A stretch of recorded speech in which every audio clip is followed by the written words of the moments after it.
Today we saw the screening and the grilling of the service chiefs who have been nominated by President Bola Tinubu. The procedure is that the president has a power to nominate and appoint, but the National Assembly has also the power of approval of such nominees into such offices as stipulated by the Nigerian Constitution, which include the service chiefs. So today, they faced the Senate and members of the House of Representatives, but they were confirmed by the Senate. Let me allow you to listen to what the Chief of Defense Staff, who is now risen to becoming the most senior military officer in the land. Take a listen to him.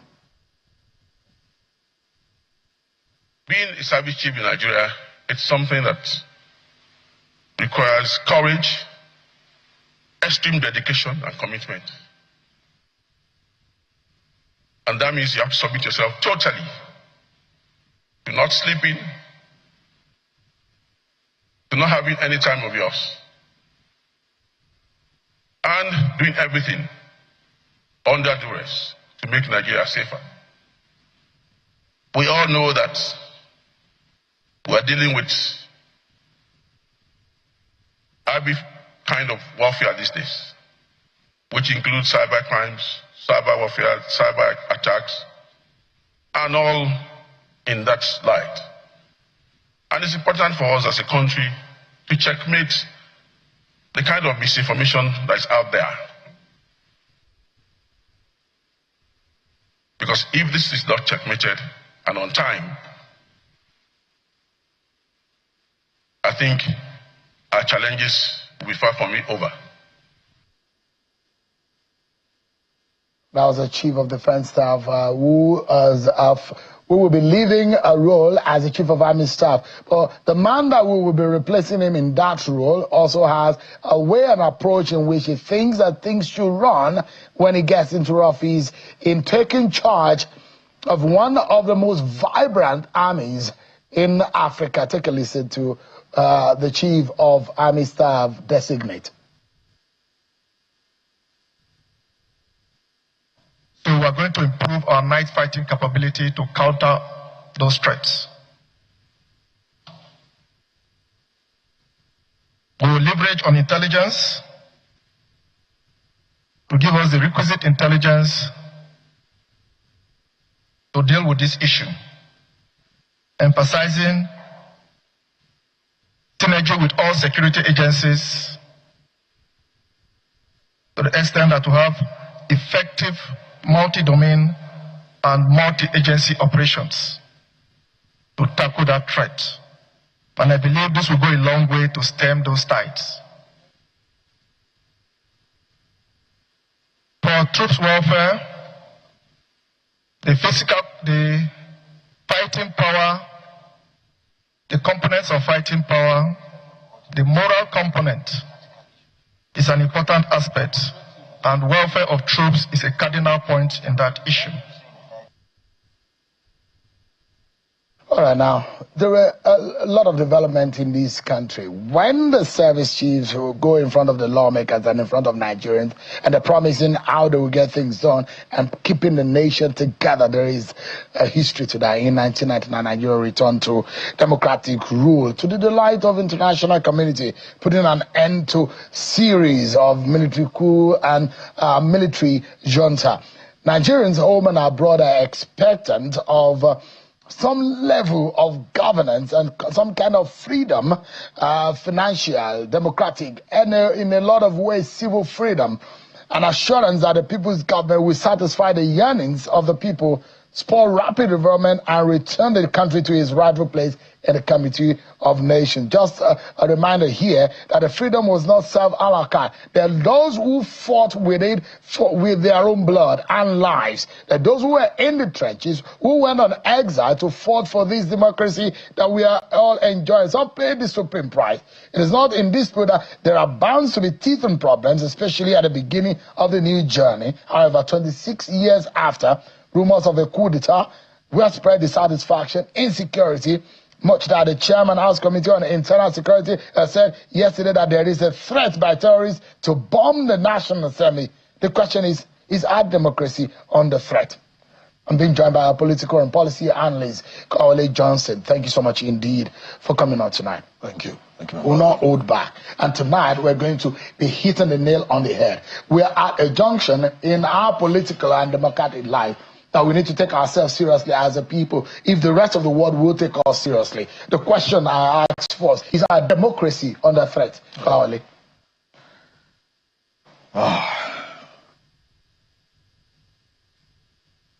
How do I answer this? Okay. First, the democracy we practice in Nigeria is fashioned after the American democracy. That is built largely on the works of John Locke, the social contract works of John Locke. That gives power to the people, which means that the democracy is about the people. That, again, is seen in the definition of the 16th president of America, Lincoln, that said democracy is the government of the people, by the people, and for the people. Simply put, the people is at the center of your democracy. So if the people is not at the center of any democracy, certainly that democracy is challenged. Now, if you look at that, what are the three key elements you can see? It means your democracy must originate from the people. That is through the ballots, right? Number two, must be operated by the people. Your representative, they must be in touch with the people. Every single decision they take, maybe at the House of Representatives, at the Senate, must be about the people. In fact, must come for the people. Now, lastly, must be about the people, must exist to serve the people. Now, let me answer this very clearly. Is our democracy serving the people the way it should serve them now? Number two, is our democracy being operated by the people? Number three, is our democracy originating from the people? If these questions are not in the affirmative, certainly our democracy is challenged. But is our democracy under threat? Now, I think I'll be interrogating that further, to explain. Why do you think our democracy is being challenged today? Now, what are the factors that we are seeing? You're seeing all manner of, characters getting into politics. They do everything they want to do to get power. Now, here is the truth. Why do you think a politician will kill, will maim, will steal the ballot to get to power? Is it because he loves to serve? No, simply put, he wants to get there for a purpose. What is it? Purpose. The purpose is money at the end of the day, because today politics is about the biggest industry in Nigeria. So largely, 95% of those you see in politics today are there not to serve. Simply, they are there largely to be part of the economy, of the states, to take part of the share. Now, you ask yourself, if the entire democracy is centered around someone getting whatever he can get from the state as a part of his own national cake, that democracy cannot be said to be about the people. So definitely that democracy is challenged. Number two, let's go further. Now, how do we recruit those you see in the system? Now, when they are recruited, what do they do when they get there? So if all of these questions would not be in the positive, certainly you can say that your democracy is challenged. But is democracy actually under threat? Now, you've heard, I think you may be asking that questions, perhaps, with the recent development in the polity. One, you have the National Assembly saying that, we have a letter from, we are under threat, they may bomb the National Assembly. We have the rumor of coup. And the question is, are we under threat as a people? I think we are under threat, not just by this. We are under threat daily. You go on the street, you could be kidnapped. You don't even know who is who on the street. Are we secured?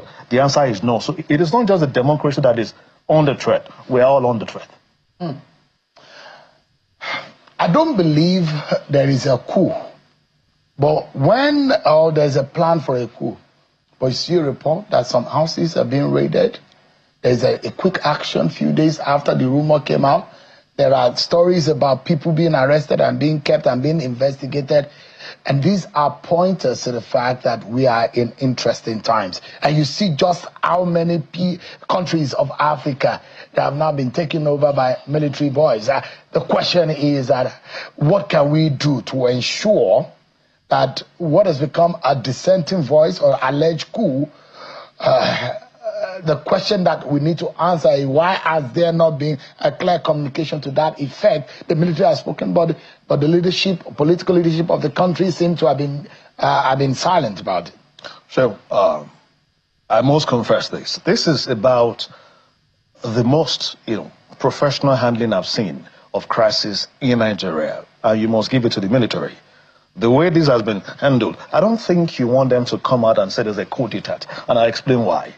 Imagine the international community screaming headline, Nigeria, you should know what that would do to your investors, know what that would do to the international communities and all that. So I think it may be very, okay for them not to come out to state this, but handling this professionally. However, what we must also warn is the fact that we shouldn't have a system. Of course, I think by the way they have handled this very cleverly, we are not likely to see a situation where this becomes petty and politicized at the end of the day. But truly, I do not think they've handled this wrongly.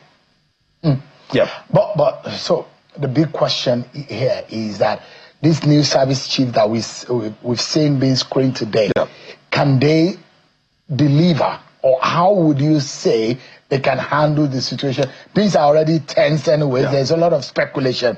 There's a lot of distrust here and there. And those who say the manner in which Tinubu did it, a lot of people were not aware that there's going to be a change in the guard, in the military top brass. It has happened. It's a master stroke, and the manner in which no rumor about it, it just happened. We woke up to it and it has happened. The manner in which it doesn't look like the presidency or the leadership of the country is being jittery about it.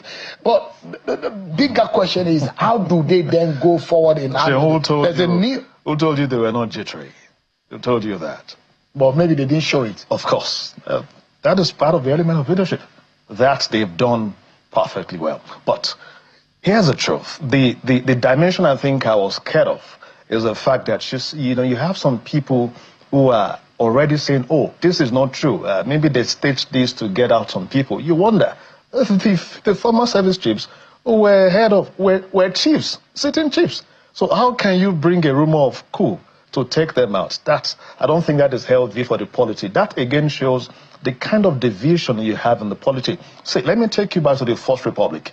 When you had the First Republic truncated, what do you think happened? What did they give as the reasons? They gave three things. They gave first corruption. They gave, I think the second thing was nepotism, and the third was ethnic rivalry. If you look at today's Nigeria, all of those factors, in fact, are not just there, but they are deeper than they were in those days. And that is why you see the kind of dissenting, not just the views, voices you're seeing in the polity, where the people are not even believing the government to say truly these happen. So I think ultimately we must find a way to restore the confidence of the people in the government. But how can the new service chiefs do this better? Now, let me tell you, you have in Nigeria one of the best military you can find in this part of the world. So I think they have the strategies in place, and those you've seen, they have risen through the ranks. Of course, they've been there. You have competent among them, and all that. So I'm expecting them to do better. The only thing I see is how we'll have the CDI operate. I think he's of custody now or so. So if he's still 2 stars, now, and the chief of army staff, when decorated, will become 3-star. If he's on the uniform, is he going to salute him? So I think the president needs to be advised very well to see how to manage that part. But we learned that the man is doing an incredible job there on the present issue.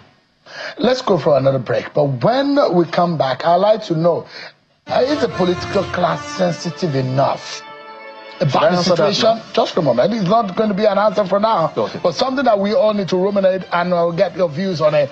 Is the political class sensitive enough, or they're going as though nothing is happening, where the poor on the street are suffering, and there is some agitation about, see some people saying that no monies are being paid. They have done the jobs for federal government and they've not been paid. Can we go on like this without being without on check, or you want the people to come at you? These are critical questions. So, are there even political sanity? Even the political class and the political parties. We'll be wrapping up on those thoughts after this break.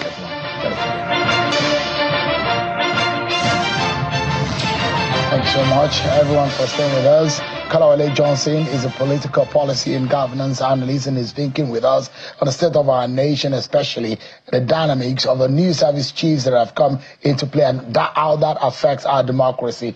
Our final question to wrap up now is on whether or not the actors within the political landscape are sensitive enough to the situation in the country, whether there are, in fact, internal political sanity. Whether or not the political class is sensitive enough. What do you think is going on? I think the answer will be no, obviously, because, you have the facts there on the table and they're everywhere on the street. And this should be a call on our political actors to please be sensitive, because you can provoke the impossible, as a matter of fact. And each time you see us having this intervention, you will see all of these factors, mentioned. They are always there. So I think, number one, the political actors must start promoting internal democracy. Number two, actors must ensure that governance is centered around the people. Number three, you must ensure that every institution of this country is not just meant to be relevant, but you carry them along and ensure that there is this sense of belonging. Then the cry of marginalization must be checked. You mustn't leave any part of the country to feel they are not part of you. I think it is in our culture, each time someone gets there, you want to put everything in your domain. That should change. We must checkmate that. We can no longer afford that in the present dispensation. Things are different. The division is just there. And I think the government, said something at the beginning of the year that they were going to go for a drive for unity in the country. I've not seen that. There's a need to go for orientation, to get the people together. See, the line of division, they are no longer lines. They are now, gulf. Yeah. They are there. So we need to ensure that we bring the people together. That is very important. Johnson, we can do political and policy governance analyst. Thanks so much indeed for your time today. Thank you. But you put me on the hot seat. It's a very sensitive time. I know it is very sensitive. That's our show for tonight, everyone.